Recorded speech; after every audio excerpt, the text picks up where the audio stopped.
3월 14일 목요일 마가복음 11장 12절로 26절 무화과 나무와 성전입니다.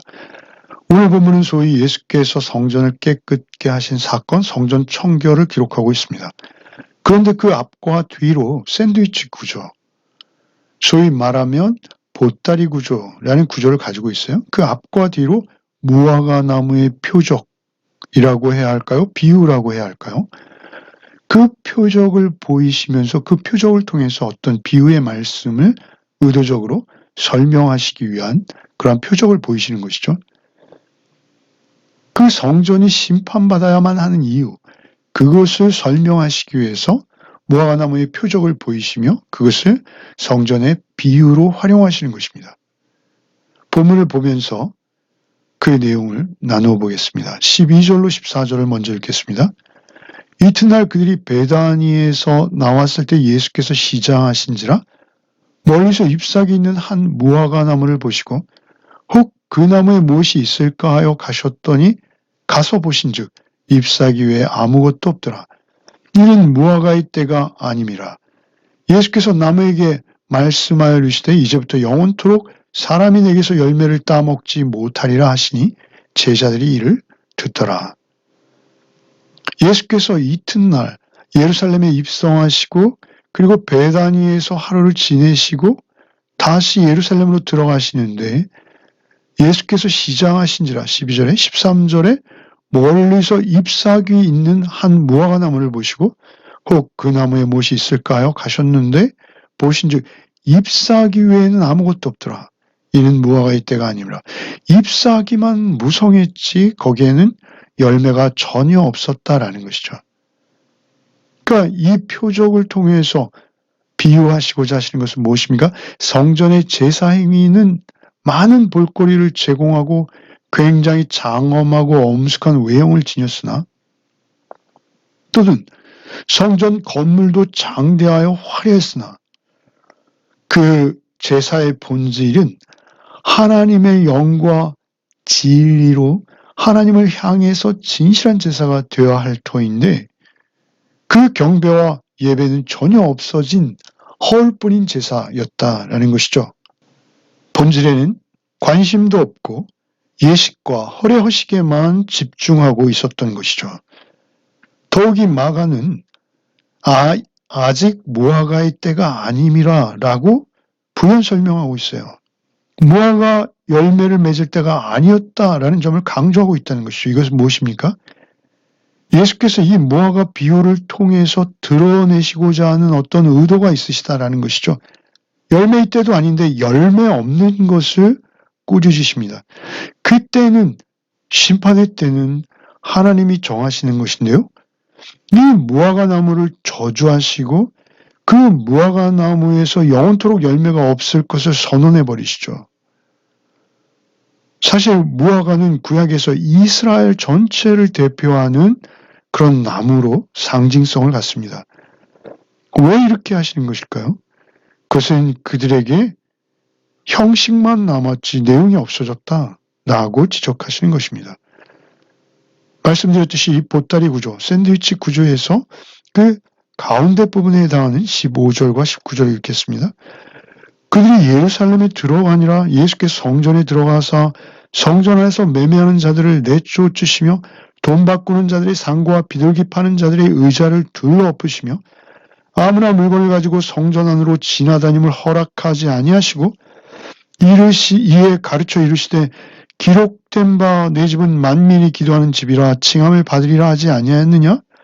너희는 강도의 소굴을 만들었도다 하시매 대제사장들과 서기관들이 듣고 예수를 어떻게 죽일까 하고 꾀하니 이는 무리가 다 그의 교훈을 놀랍게 여김으로 그를 두려워함이로라. 그리고 날이 저물매 그들이 성 밖으로 나가더라.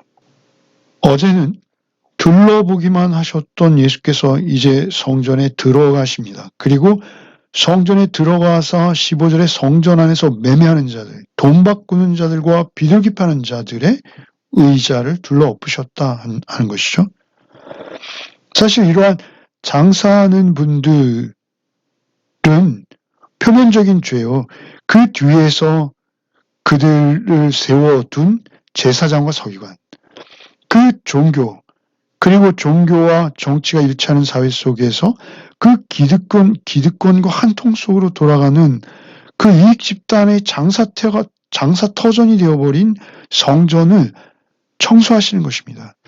그 성전을 비판하시는 것이죠. 돈 바꾸는 자들, 환전상들이죠.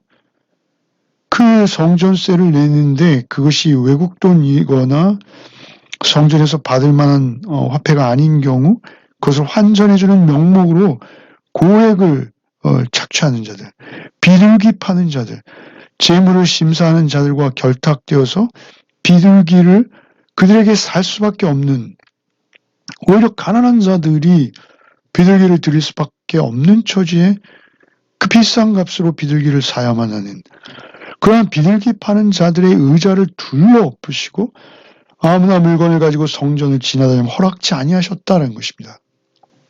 그리고 이제 말씀하시죠. 17절에 이에 가르쳐 이르되 기록된 바 내 집은 만민이 기도하는 집이라 칭함을 받으리라 하지 아니하였느냐?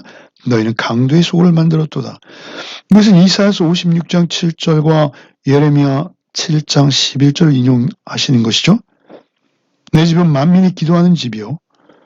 또 그런 하나님의 집을 장사치들이 성전의 제사를 빌미로 순례객들에게서 이익을 착취하는 강도의 소굴을 만들었구나 라고 그렇게 말씀하시는 것이죠. 사실 성전에서 가장 소중한 것은 무엇입니까? 그것은 속죄제입니다. 속죄, 곧 짐승 제사를 통한 대속입니다. 그런데 그 제사 제도가 타락했고 그들에게 이용된 수단이 되어버렸다라는 것이죠. 그 제사 제도가 만약 폐지되어 버린다면 그들은 속죄받을 길이 없어지는 것이죠. 구속받을 수 없는 것입니다. 하나님의 용서의 은혜 없이 이스라엘이 이스라엘 될 수 없고 구원도 불가능해진다라는 것이죠. 그런데 이미 그들은 그렇게 되어 있었던 것입니다. 18절에 대제사장들과 서기관들이 그 소식을 듣고 예수를 어떻게 죽일까 하고 꾀하니 이는 무리가 다 그의 교훈을 놀랍게 여김으로 그를 두려워함이로라. 그러니까 무리들이 예수님의 교훈을 놀랍게 여기고 예수님을 두려워한다는 경외하는 것이죠. 그 가르침에 놀라워하고 있는 그 상황 때문에 예수님을 함부로 죽일 수 없는 것입니다. 그래서 예수를 어떻게 죽일까라고 꾀를 내고 있다라는 것이죠.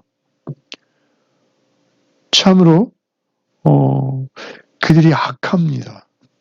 무리의 눈치를 보면서도 결국은 그들이 꾀를 낼 것이죠. 그리고 그 꾀를 스스로 내었다라고 생각하는 그 꾀로 예수님을 정죄하고 십자가에 이르게 할 것입니다. 그들은 목적을 이루는 것이죠. 사실 그들은 제사 제도를 막아선 자들입니다.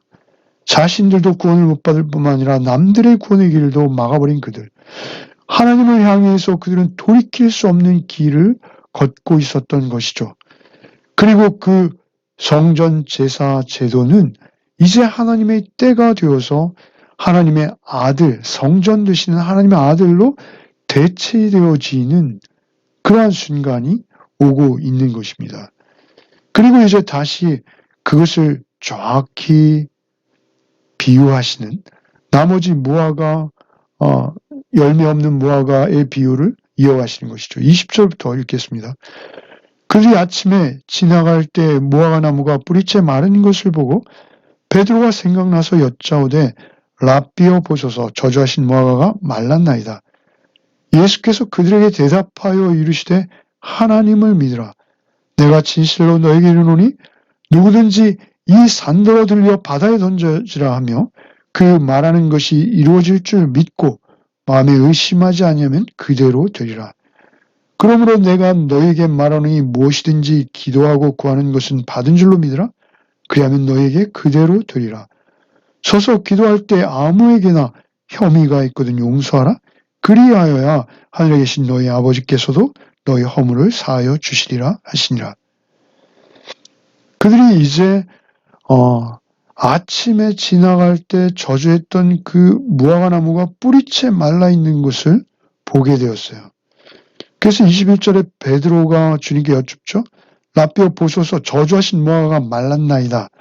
라고 예수님께 말씀드리자 예수께서 22절에 하나님을 믿으라 라고 말씀하세요. 하나님을 믿으라. 이런 표현은 사실 좀 다른 곳에서 볼 수 없는 표현입니다. 하나님을 믿으라. 무엇을 믿는다는 것입니까? 23, 24, 25절을 말하는 것이죠. 23, 24, 25절은 믿음에 대해서, 기도에 대해서, 용서에 대해서 말씀하시죠. 믿음은 산을 옮긴다라는 것과 구하는 것을 이룬 줄로 알아라 라는 기도, 그리고 사죄의 은총이 실현되어지는 용서에 대해서 말씀하시는데요. 이것이 각각 어떤 다른 교훈들을 가지고 있다라고 보여지지 않습니다. 이것이 모두 연결되어서 성전의 역할과 관계되어져 있습니다. 성전이 무엇하는 곳입니까? 만민이 기도하는 집이지 않습니까? 믿음이 전제되어서 기도하는 것이고 용서받은 자가 누군가를 용서할 수 있는 것이죠. 이 모든 것은 무엇입니까? 하나님을 믿으라 라고 먼저 전제하시고 믿음, 기도, 용서에 대해서 말씀하신다는 것은 이 전체를 이끌고 있는 것은 하나님을 믿는 믿음 안에서 가능해지는 것이요. 그것이 성전의 기능과 역할에 대해서도 일관성 있게 그 논리의 전개를 가져오는 것이죠. 23절에 내가 진실로 너에게 이르노니 누구든지 이 산더러 들려 바다에 던져지라면 그 말하는 것이 이루어질 줄 믿고 마음에 의심하지 아니하면 그대로 되리라. 이 산은 그냥 보통 산이 아닙니다. 이것은 성전산이라고 해석하는 것이죠. 시온산입니다. 결국 그 시온산, 성전산에 지어진 성전을 의미하는 것이죠. 무화과가 말한 것처럼 성전도 이 종말을 맞을 것이다. 예수께서 성전을 대신하게 될 것이다. 하나님께서 하시는 일을 믿어라 라고 말씀하시고 그 성전산 또 들리어 바다에 던져져 묻혀서 이제 사라지게 된다. 믿고 마음에 의심하지 아니하면 그대로 되리라. 24절에 그러므로 내가 너에게 말하노니 무엇이든지 기도하고 구하는 것은 받은 줄로 믿으라. 그리하면 너에게 그대로 되리라. 만민이 기도하는 집이라고 말씀하셨죠.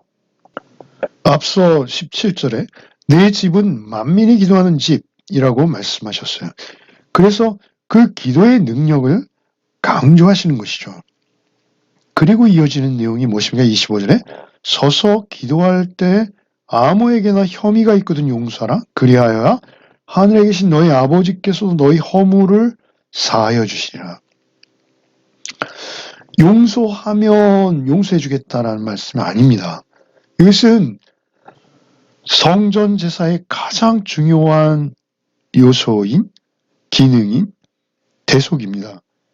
그 짐승들의 은혜로 짐승들이 대속 제물로 드려짐으로 자신들의 죄가 사함받았었는데요. 이제 예수께서는 십자가를 지러 가시는 것이죠. 그래서 우리 모두를 용서하실 것입니다. 그 허물을 사함받은 자가 누군가를 용서할 수 있게 되는 것이죠. 기도의 능력 그리고 용서의 능력을 말씀하시는 거죠. 그 결과 뭐예요? 허물을 사하여 주시리라. 25절 후반부에 허물을 사함받는 새로운 길이 있다라는 것이죠. 앞서 예수께서는 인자에 온 것은 섬김을 받으려 함이 아니오 도리어 섬기려 하고 십자가에서 자신을 대속물로 주려 하는 것이 예수님의 오신 목적이라고 말씀하셨어요. 이제 그 십자가로 점점 가까이 나아가시는 예수께서 이제 성전 되실 예수 안에서 예수를 믿는 믿음 안에서 이루어질 일들입니다. 성전을 대신하는 예수, 하나님을 믿음으로 성전을 대신하는 예수를 믿을 수 있는 것입니다. 그리고 예수의 이름으로 기도할 때 무엇이든지 다 이루어지는 것이죠. 그런가 하면 우리가 예수의 대속의 은혜 안에 살 때 누군가를 용서함으로 내가 내게 지은 죄를 용서함으로 내 죄도 용서받을 것이다 라고 말씀하신다라는 것이죠. 우리가 이 열매 없는 무화과나무의 비유를 통해서 우리가 무슨 대단한 사회적 성공이나 어떤 그런 것으로 하나님께 열매를 내어 드리는 것이 아니고 우리 자신의 삶의 열매입니다. 예수께서 인정하시는 열매는 무엇입니까? 은혜 받은 자답게 살아가는 그리스도인의 삶 자체가 열매인 것이요. 그 존재 자체가 열매가 되어서 하나님께 드려진 것이 되는 것입니다. 열매 맺는 삶은 결국 무엇입니까? 하나님 앞에 산제물로 자신의 삶이 드려진 삶, 그 자체가 열매인 것이죠. 그래서 성전 되신 예수께서 내 안에 거하시고 내가 성전 되신 예수 안에 거함으로 예수와 동행하는 삶, 그것이 우리가 열매임을 증거하는 것이 될 것이죠. 오늘 하루도 오직 나를 위해 십자가에 피 흘리신 예수 그리스도 안에서 그 대속의 은혜를 힘입어 열매의 삶을 살아내는 하늘나라의 시민의 삶을 살아내시는 하루가 되시기를 소원합니다. 기도하시겠습니다. 주님 감사합니다. 성전을 깨끗게 하신 주님, 그리고 십자가에 달려 죽임당하실 때 성막과 지성소를 가르는 휘장이 찢어지게 하심으로 우리를 성소가 되게 하시고 주님이 우리를 성소 삼아 우리 안에 거하시게 되심에 감사 또 감사를 드립니다. 오늘 오직 성령님을 의지하기 원합니다. 성령님만 의지하여 우리가 은혜 안에서 서로 용서하고 사랑하는 공동체로 살아가게 하여 주시옵소서. 주께서 이제 성전 되심으로 말미암아 우리를 교회 되게 하셨고 이제 용서하시며 서로 용서하며 서로 사랑으로 서가는 새로운 공동체를 허락하셨으니 감사 또 감사를 드립니다. 안식일이 주일 되게 하시고 성전이 교회가 되게 하신 그 하나님을 믿으며 기도하며 용서와 믿음의 새로운 공동체를 오늘 하루도 세워나가는 우리 모두가 되게 하여 주시옵소서. 우리 가정이, 우리 교회가, 우리가 속한 사회가 이러한 우리의 공동체됨을 보고 주님을 믿고 받아들이는 역사 또한 있게 하셔서 우리 자신이 열매임에도 불구하고 또 다른 열매를 맺게 하는 주의 은혜의 통로가 되게 하여 주옵소서. 예수 그리스도 이름 받들어 기도하옵나이다. 아멘.